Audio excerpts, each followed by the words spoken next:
welcome to my Sunday podcast, Healing Your Anxious Attachment with Mariana Turov. I think my mission of this podcast is very clear.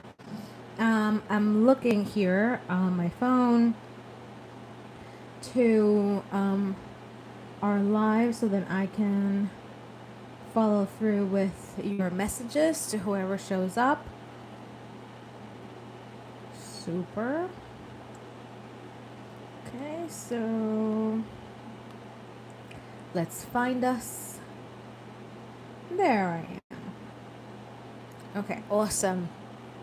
So last episode was my first episode, and in this podcast, really, my mission is to rid the world of anxious attachment.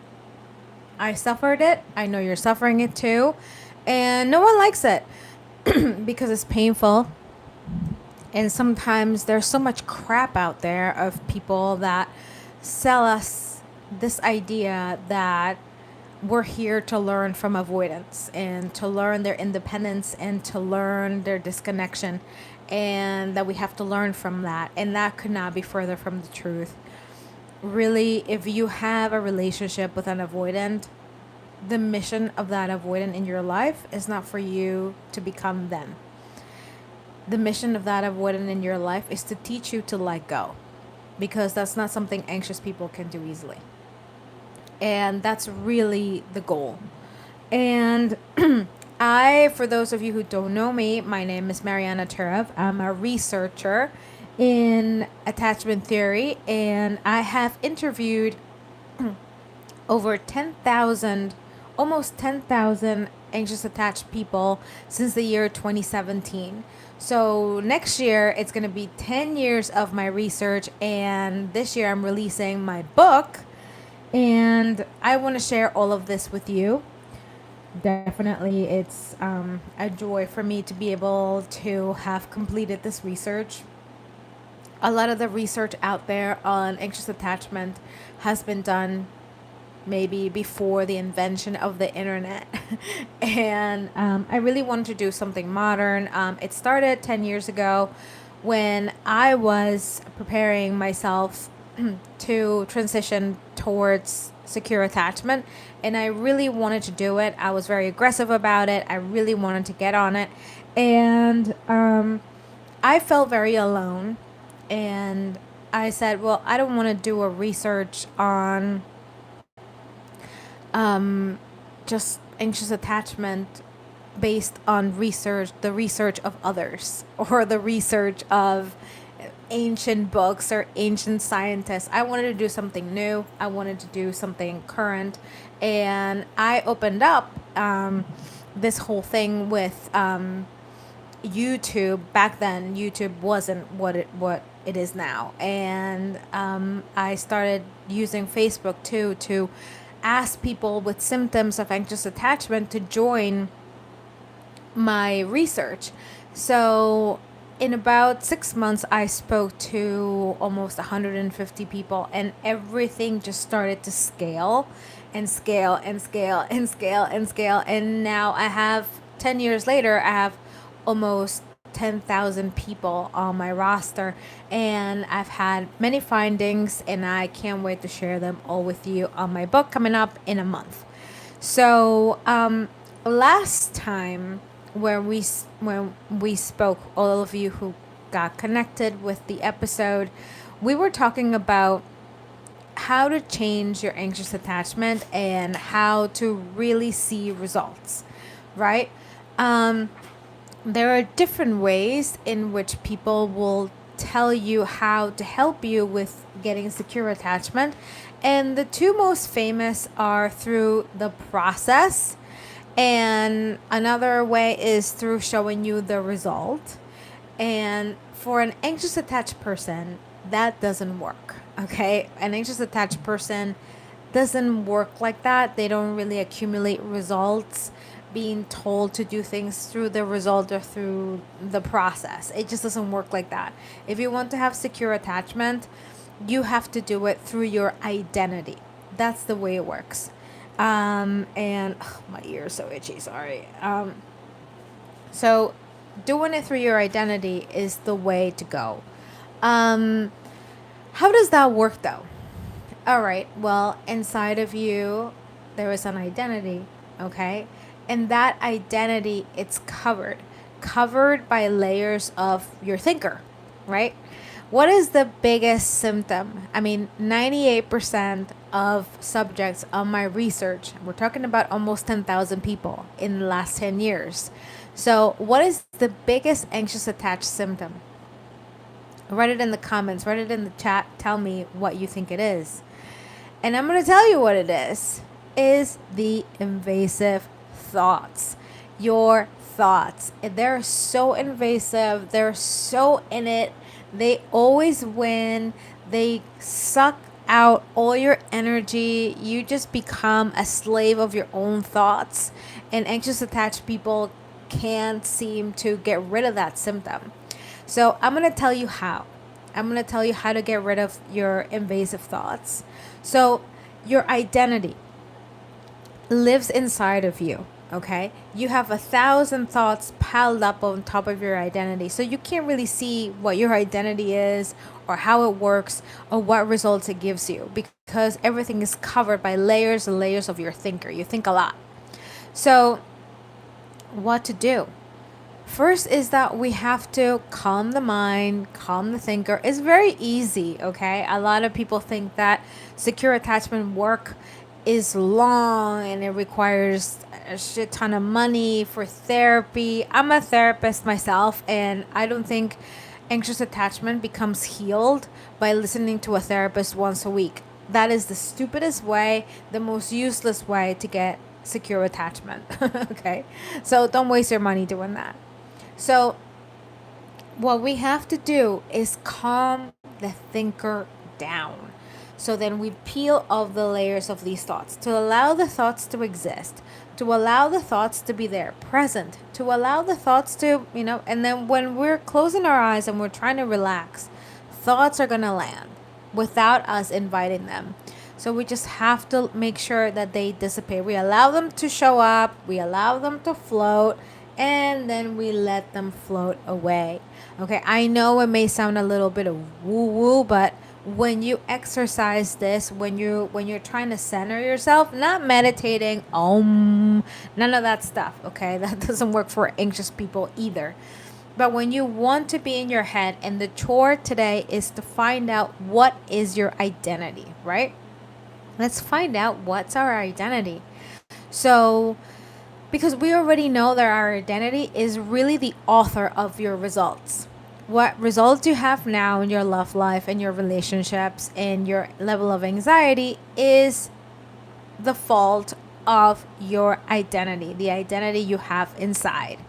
But we can't see our identity because it's hiding underneath all these thoughts.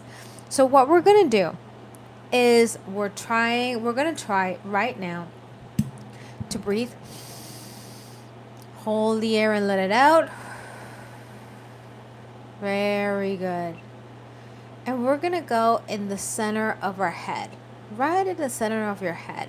Go in the center of your head. And we're on a search. The search for your identity. Who are you?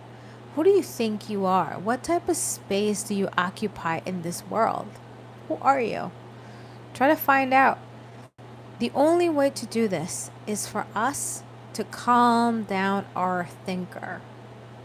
Calm down that thinker. Thinker, I know you're there. I know you're producing thoughts. I know they're there. And I'm going to let you all land, say hello, and float away. Good. Good. Once you practice this, and once you let your thoughts exist, don't reject them, don't push them away, don't go whoosh, whoosh, go away, no. Just allow them to exist. Allow them to be there. They're there. You created them. They come from your head. Okay? It's not like, oh, if it's a bad thought, the devil put it there. And if it's a good thought, God put it there. No. It just happens. You don't choose your thoughts.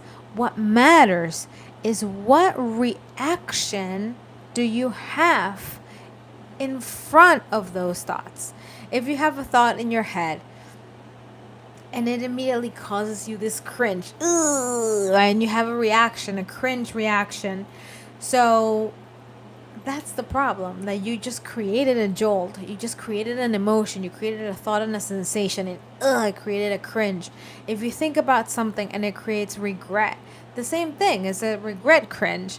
If you have a thought and it creates anger, then you have this anger cringe. So the problem is not the thoughts, the problem is the reaction to those thoughts.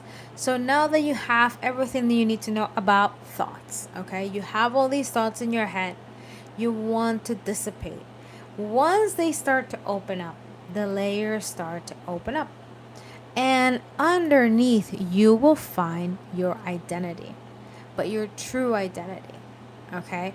The identity of an anxious person usually says, I am not lovable, I'm destined to be alone forever, everybody moves forward and I don't, everybody gets married and I don't, I'm always alone, and I can't take this anymore, I'm not choosable, I'm not dateable, I'm not engageable, and I'm not marriageable.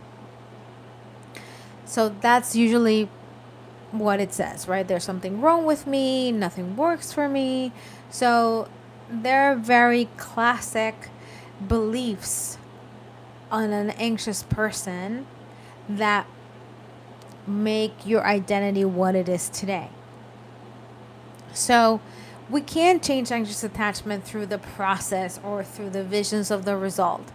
We have to change anxious attachment at the level of your identity. That's why my masterclass, it's called Neuro Identity, and it's based on neuroscience, for you to change your anxious attachment into secure attachment at the identity level. So that's the only way you can get access to your own identity, by opening up the thoughts, the layer of thoughts. If you have any questions, please put it on the chat.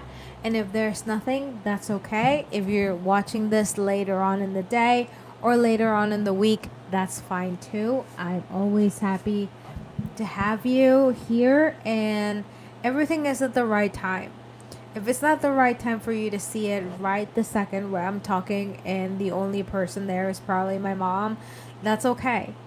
If you have to see this right now, then you have to see it right now. If you have to see this in a week, then you bump into this information in a week. That's totally fine. Now, let's go over something that we left off last week. And these are things, 5 major things that you need to know. I'm using the workbook of one of my courses. And I'm moving as I go, and I hope that you enjoy it. There are 5 main goals, 5 main things that you need to acknowledge if you want to get involved in this whole healing process of anxious attachment. First is that anxious people tend to be very big perfectionists. If that's you, I don't recommend that you engage yourself in perfectionism, because being a perfectionist is only going to hinder your healing. How does a perfectionist look when they're healing their anxious attachment? I ran 3 miles today and my nails are nasty. How does it look like? It looks like this.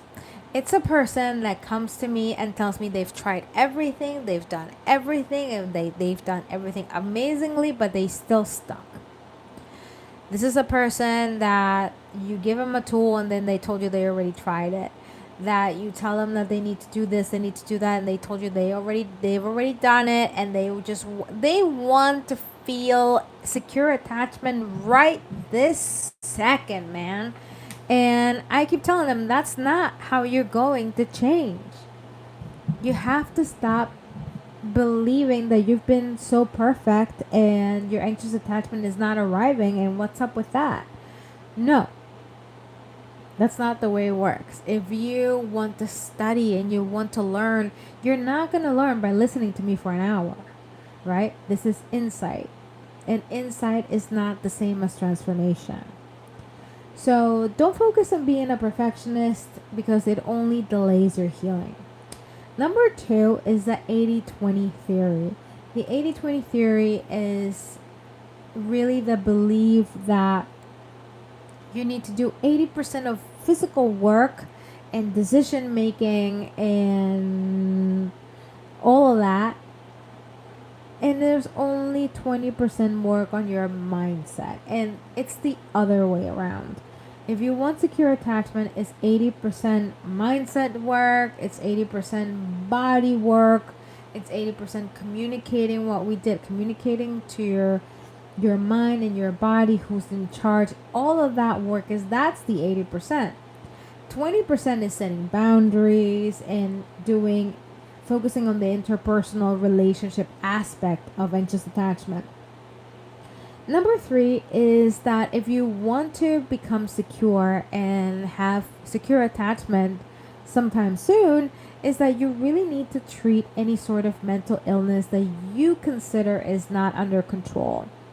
People that don't have mental illnesses or mood disorders and they're not under appropriate psychiatric care, they should not be engaging in any sort of healing process when it comes to anxious attachment, because your problems really come from a bigger source.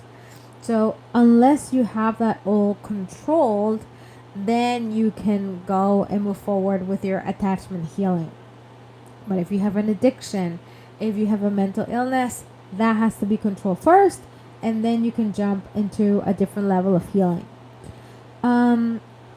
Number 4 is true self-esteem. You need to understand what true self-esteem is. Many people confuse anxious attachment with low self-esteem, and they're not the same at all. So don't confuse the two. Okay? Self-esteem, true self-esteem is when the individual does not sleep on the job of your own growth and purpose. If you don't grow, if you haven't grown anything emotionally, if you haven't really done any work on yourself, and if you haven't done any work on your mission and your purpose, your self-esteem is not doing well. It's not great. Okay? Why? Because there's many people that have anxious attachment that have great self-esteem, that work on their mission, that work on their learning, and the two together are not really part of the same thing. They do overlap on one thing, and it's your beliefs, right? What I spoke in the beginning, your beliefs. That's where the two topics overlap. But let's keep moving forward when it comes to true self-esteem. True self-esteem is not sleeping on the job. It's not just doing nothing. You have an avoidant partner, and then you just do nothing. You just put up with the partner and tell your problems to ChatGPT. And that's not healing. That's not helping. It's only keeping you in a hamster wheel. And number 5 is to really acknowledge these 5 major goals of becoming secure and having secure attachment. 1 is self-regulation.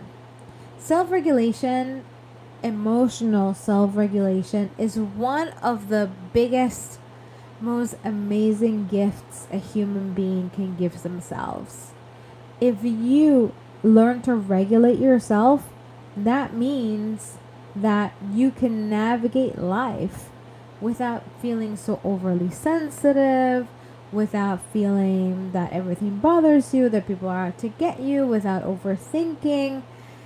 Being a person that can self-regulate, it's a very powerful person. So, in terms of your healing of anxious attachment, the best way to go is for you to focus on that goal, that you want to be a person that self-regulates easily.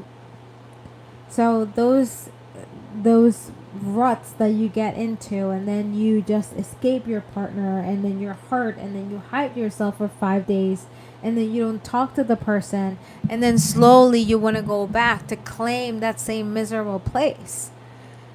And it took you a week to regulate yourself and come back, because anxious attached people also provide their partners with silences. They do that also. You isolate yourself when you're not feeling great, when you're feeling anxious. So imagine navigating life through a lens of self-regulation. That you can regulate yourself. That if somebody offends you, you're not going to go hide under your bed for 3 days. That you're going to acknowledge it, maybe not even respond to it, and move on and move forward. And if that person put your brain on alert mode, then you already know that that person is not great to talk to or not great to interact with. The second main goal besides self-regulation is to live without pain. Anxious attached people are sick of living in pain. You are sick of living in pain. I know that because I was sick of living in pain too. So I know that what you want is to have relationships that are painless. So let's debunk that a little bit, okay? Because secure attached people, just because they're secure, it doesn't mean that they don't feel pain.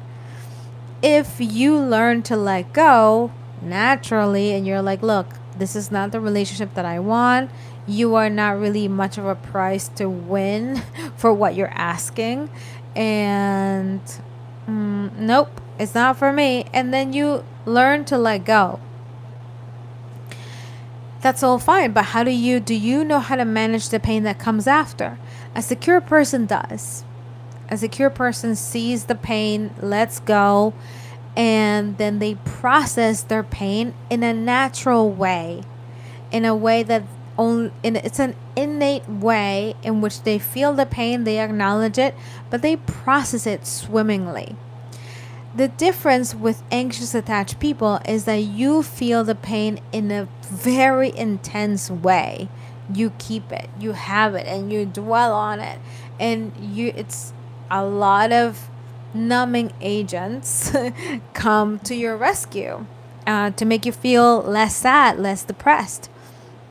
So the goal of being secure is to live without pain. I know you want to live a life without pain. So the difference with secure people is that they process the pain and they do it in an appropriate way when it doesn't hurt that much or hurt that long. And the problem with anxious people is they feel too intense, and that self-regulation that we spoke about is non-existent. So secure people have it already in their system. You have to pay other people to teach you. Okay?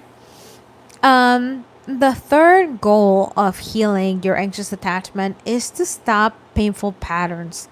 You know your patterns. You already know what you do. If you're watching this, you already know what your patterns are. You, hands down, you know what they are. Okay? And you want to stop them. And the only way to stop them is to really get on the field and score. And scoring by not fearing the loss. Not being so afraid of losing this person and not meeting anybody else again. Or fear of meeting somebody else that's going to be just like that person. The reason why you have these painful patterns is because the universe or God, whatever you believe in, is presenting you with someone avoidant, emotionally unstable, or narcissistic, and you refuse to let go. You refuse to let go. So then the universe is like, okay, you're not learning this lesson. Let me send you another one, and another, and another, and another, until you learn. This is why these patterns keep repeating. And also because you still attracted to these mysterious people, to these unstable people, to these people that give you hot and cold, to these people that love bomb you. It's hard to say no. I know, trust me, I've lived it also. The fourth goal is for you to become someone lovable, someone that people can love. And I know that deep inside you may not feel lovable right now, but that's the goal, right? The goal of anxious attachment healing is to become someone lovable. And finally, the fifth goal of healing your anxious attachment is for you to let go in peace, to let go easily, to learn to let go. I have a lot of students that tell me, I know how to let go now. I can let go. I can say, you know what, you're not good for me. This is it. And they're so proud of it. And I am so proud of them for doing that. You can do it also. It takes time and it's training. It's all about training. So you can also let go in peace. It can totally happen. And what happens after you let go? Many people ask me, well, what's going to happen with my feelings? What am I going to feel? Am I going to be able to handle it? In the beginning, we need to decipher if you're becoming prepared to let that partner go. You need to prepare yourself for what comes after.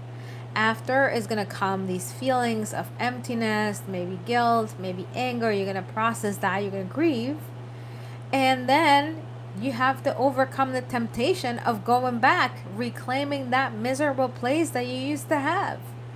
And you're going to go at it and you're going to go at it and that's why I'm saying the main focus here is self-regulation. You can't break up with an avoidant person. You can't break up with a narcissistic person. You can't break up with someone that's emotionally unavailable unless you understand what's going to come after.